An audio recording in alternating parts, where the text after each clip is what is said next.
Hello guys, Kieran here with Explorminate. Welcome to the second video here for the Sanctus Reach overview series I'm going to be doing here. So, funny thing, when I was booting up the campaign here, getting ready for the game and all, I was like, oh, Stormclaw, yeah, that's what I did. And I played the first game and I was like, nope, did not play this. I had done the Hour of the Wolf. So, we are going to start out with Stormclaw though, because it is a little bit of a tutorial level, and it's going to help me demonstrate some of the depth that the game has. So basically, the background for this mission: there's a Grey Hunter pack that they're protecting a crashed Thunderhawk, and you're going to try to hold some victory points, get some reinforcements, basically. So that's what's going on, and it's going to explain that kind of here. So this lays out the objective for you. This is kind of similar to other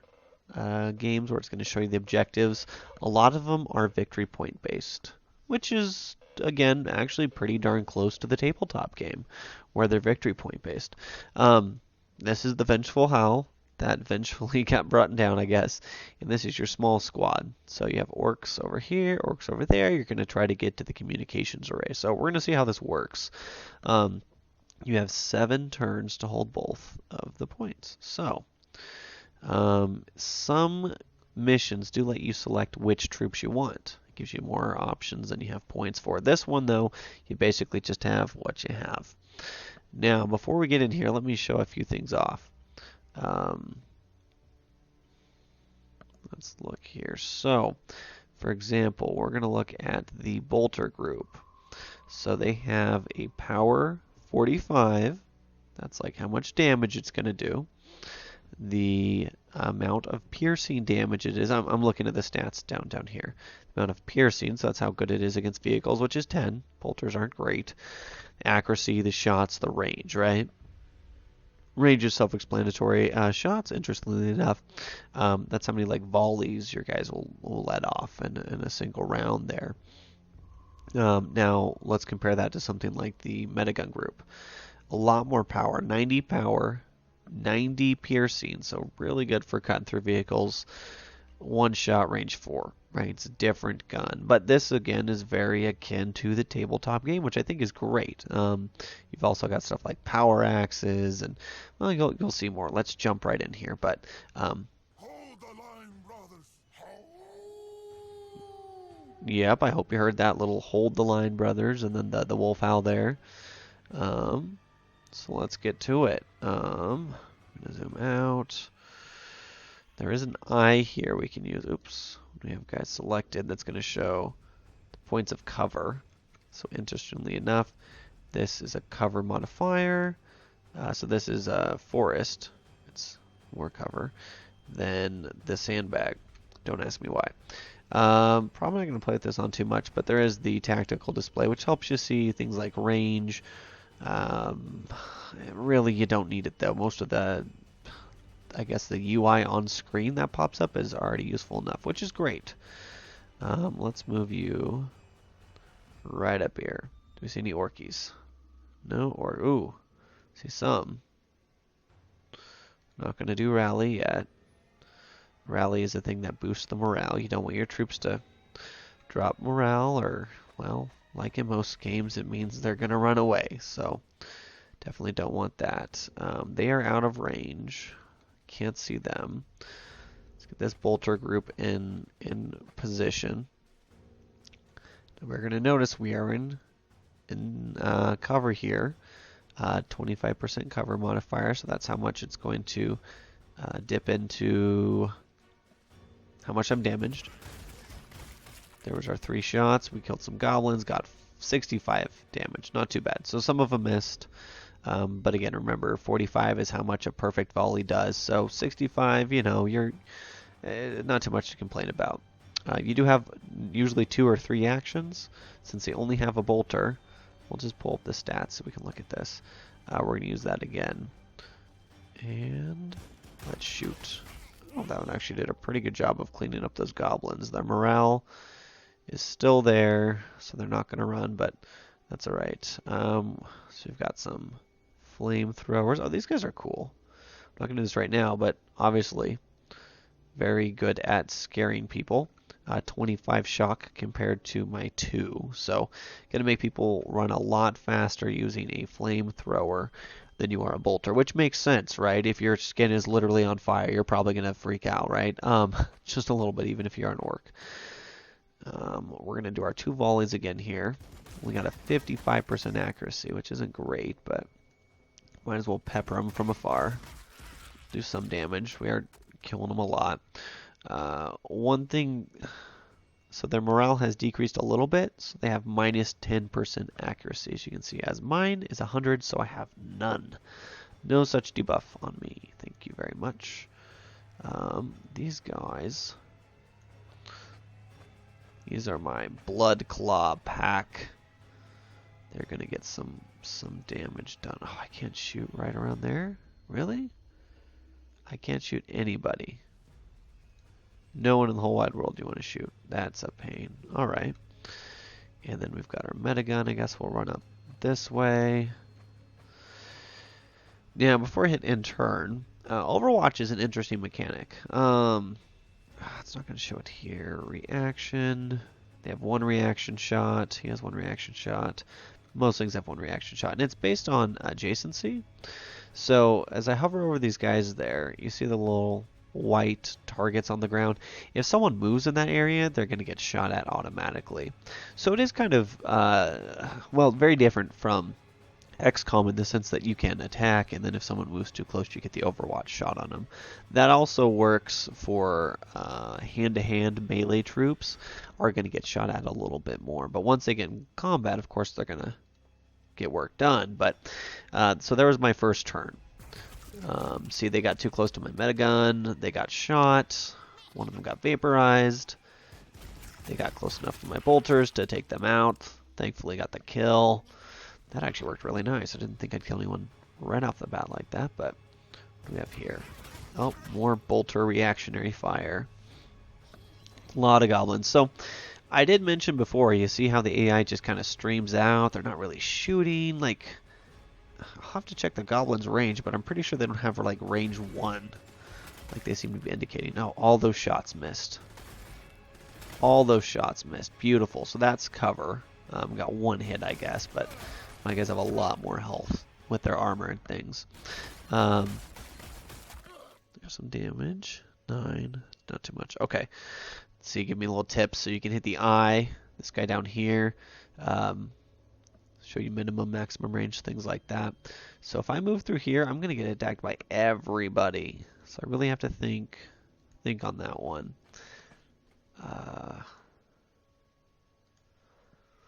Because we're going to start this fire. We're going to start this fire. And they are going to be panicked. So now they have minus 30 weapon accuracy, no counters, no zone of control, cannot move towards my units. So that's because they are not quite broken, but they're sure getting close to it. Metagun. Can you burn them out?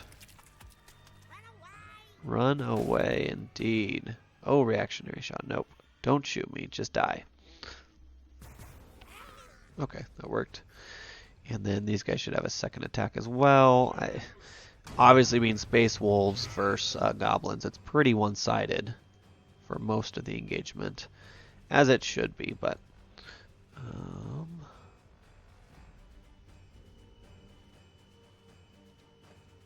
move up here. Is that close enough? Yeah, chance at 75%. I'm okay with that. Oh, that's working quite well. Keep going. All right. Well, we're moving up. We've got 7 turns, but I think we're doing okay. These guys might as well move up. What do we got going over here? Oh, so some goblins hiding. Oh, can I not even hit them? Tricksy. Those angles. These goblin angles, man, they're not my friends. So I have a frag grenade, which is power 60. I can make people rally, and I get plus 20 damage with melee attacks, plus 20 combat skill. Okay, because I'm a wolf tooth necklace. I've got a tooth necklace. We're set. I think I'm gonna have him go. Oh, it's hard to say. They actually have more health. Maybe they would be smarter to move up. Yep, getting a shot in the back there. One reaction shot. Oh, another reaction shot. A few more hits. Gotta love my armor though.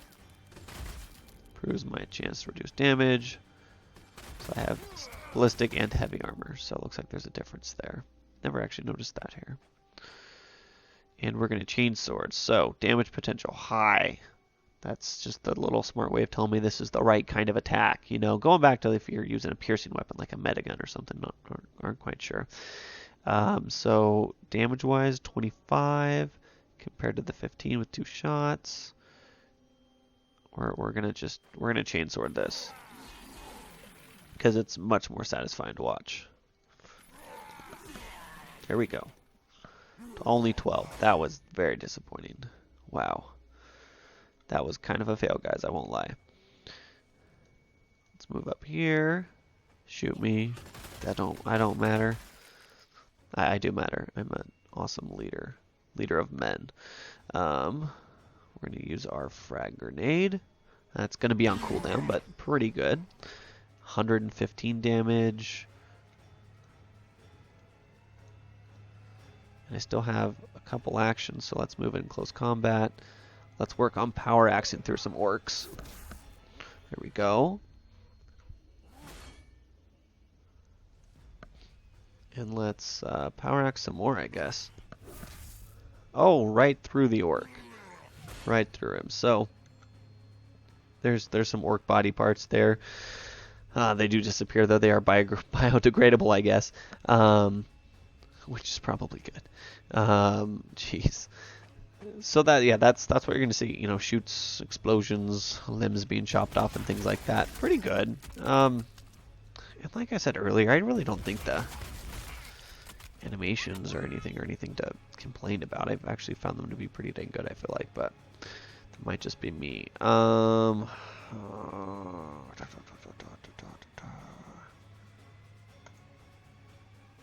Most of the maps look pretty much like this, though. They are fairly drab, I guess you could say. Oh, they're going to try to go for that victory point, aren't they? Those sneaky little sneakers. Yeah, the AI does go for the victory points, even if they suck at combat. So, at least they play the objectives, I guess. Okay, keep shooting. I can take 5 hits, that's fine. It's not going to ruin my day. What are they doing? That one goblin is getting super brave. Bad call, buddy. Bad call. They missed. Nope, they didn't. I'm like, they missed all confidently when they most definitely did not miss. My bad. Okay. So good retaliation there. Almost chopping orc. Yeah, not quite. Oh, that was a pretty good... Oh, not quite. Well, you see how he's taking some of the damage? If you shoot through troops, you might have noticed earlier, there'll be like a shield like that, see? That means I'm going to be shooting my own guys, so it's not usually recommended. Now, it is just an accuracy roll with the RNG or whatnot, but still not something I would probably recommend you do, unless you really have to. So there is, you know, things like positioning and whatnot to take account for, which is kind of nice. Wow, did we just miss him completely? Wow, okay, whatever. Take these guys out for me, please. Oh, don't shoot me back, that's so mean. How dare you play the game the way it's meant to be played, goblins. Alright, there we go. Now you're playing it right where you die. So, let's continue to chainsaw people. There we go. Oh, and they get a reaction shot. They might as well. Nope. Wow. Everybody's reactioning on my poor, these poor guys. There we go. No more actions. Boom. Cut me some goblins. Move here for reinforcements. So we have both victory points. What do we get? Yes. To deploy Dreadnought, select Drop Pod. I haven't actually seen this. Then select an adjacent tile and click the Deploy Unit button. Okay. Nice. Let's put him right there. Oh, that's not adjacent enough. Guess it doesn't mean diagonally. Okay, so this is my dreadnought. He is going to come and ruin some people's days. He has a twin-linked autocannon.